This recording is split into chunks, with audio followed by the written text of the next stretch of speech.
Hey guys, and welcome back to Hebrew Daily Course. Today we're going to continue learning Hebrew, and today our lesson is about nouns. So let's get going. So what we're going to cover today is number one, what is a noun? Number two, masculine and feminine nouns.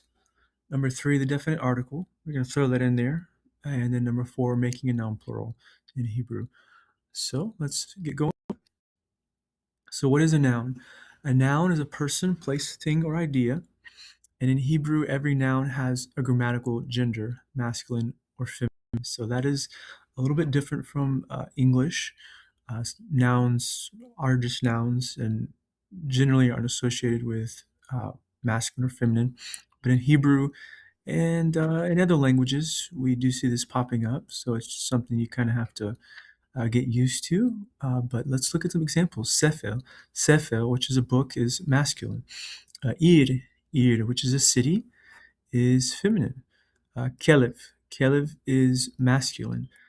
So there is a way to say kalba is dog, but feminine. So kelev, kalba.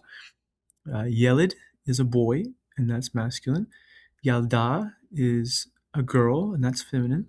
And then you have Isha, which is a woman, and that is feminine. So just those examples right there kind of show us some different nouns, and that some are masculine, some are feminine. Some are obvious, like Yelid and Yalda. So Yelid is a boy, so that's obviously masculine. Yalda is a girl, so that's obviously feminine. But things like Ir, you probably could not, if you didn't know anything about Hebrew, you might not have been able to guess that Ir was feminine, but that's just something you memorize and you remember. And over time, it becomes more natural. So let's continue on. So masculine and feminine nouns. In Hebrew, zachal is masculine, nekeva is feminine, but we'll just use masculine and feminine. Masculine nouns have no special ending, and that'll make more sense in just a minute. But for example, kelev ends in vet, and it's masculine. Um, it can end in on, so the vav and the final noon on, like iton, and that which is a newspaper, and that is masculine. So if you see on, you have potential masculine noun. Um, Aleph, vav, and final noon, which we see in ofnoa, which is motorcycle, is masculine. So that's another ending to look for. That is a good sign that you're looking at a masculine noun. And there are just some that have to be memorized. For example, like shulchan, as we'll see in a minute, it can kind of look like feminine, but it is masculine. So there are some nouns out there that have endings that look like they look like they would be feminine, but they're not. You just have to memorize those. So let's look at feminine nouns. Feminine nouns, they generally end in with a. If you look at the vowel underneath, it's a kamatz, and then the hey at the end, which gives us the ah sound. Uh, and that's one thing to point out when you're trying to determine nouns, their gender. You go to the end. You look at the end. What does the end look like? What sound does it make at the end? And a lot of times, a majority of the time, you can figure out what the gender is. So when you see the hey at the end, and if you notice in Yalda, which is our example, you see the kamatz underneath the dalet, and you see the hey at the end. That's your sign right there that you're looking at a feminine noun. If it ends in the tav, this is another indicator that you're looking at a feminine noun. So machberet, which is a notebook.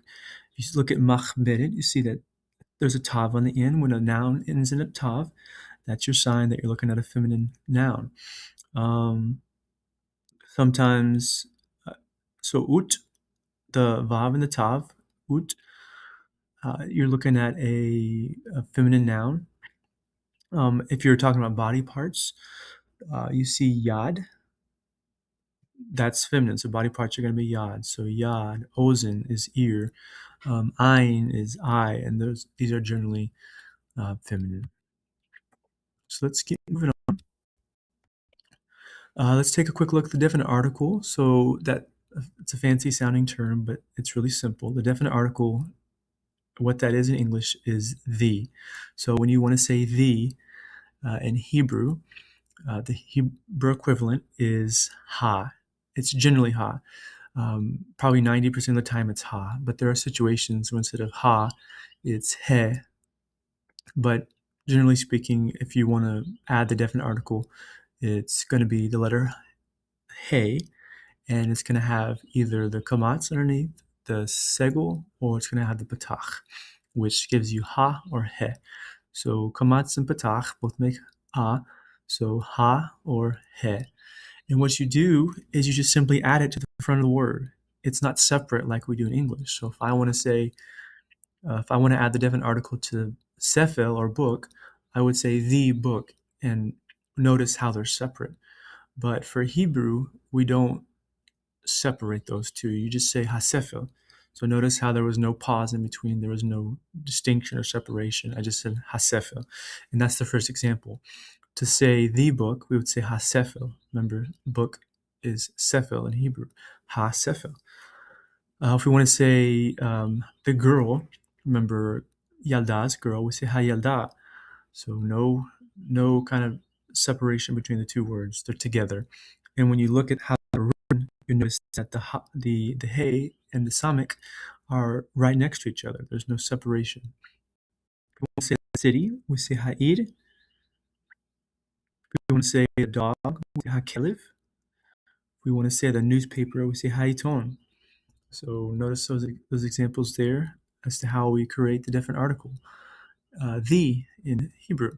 So pretty simple. You want to add a different article to anything in Hebrew, just add ha or he. Generally ha, every now and then sometimes he. Making nouns plural, masculine plural. The ending that goes on nouns is im. So the yud and the final mem. So im. Let's look at a couple examples. Sefer, which is book. Hopefully that'll kind of stick now in your mind. Sefer's book. So sefer, which is a book, to make it plural, books is sefarim. Sefarim, or if you want to say it faster, sfarim. However, both ways I think would be appropriate.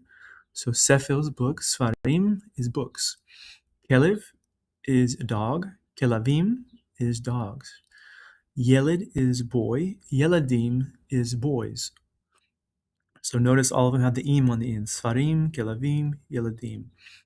Now to do the same thing with feminine, to make it feminine plural, we replace the he or the ut or the ot with with ot. We replace it with ot. So yalda, which is girl, becomes yeladot. Medina, which is country, becomes medinot.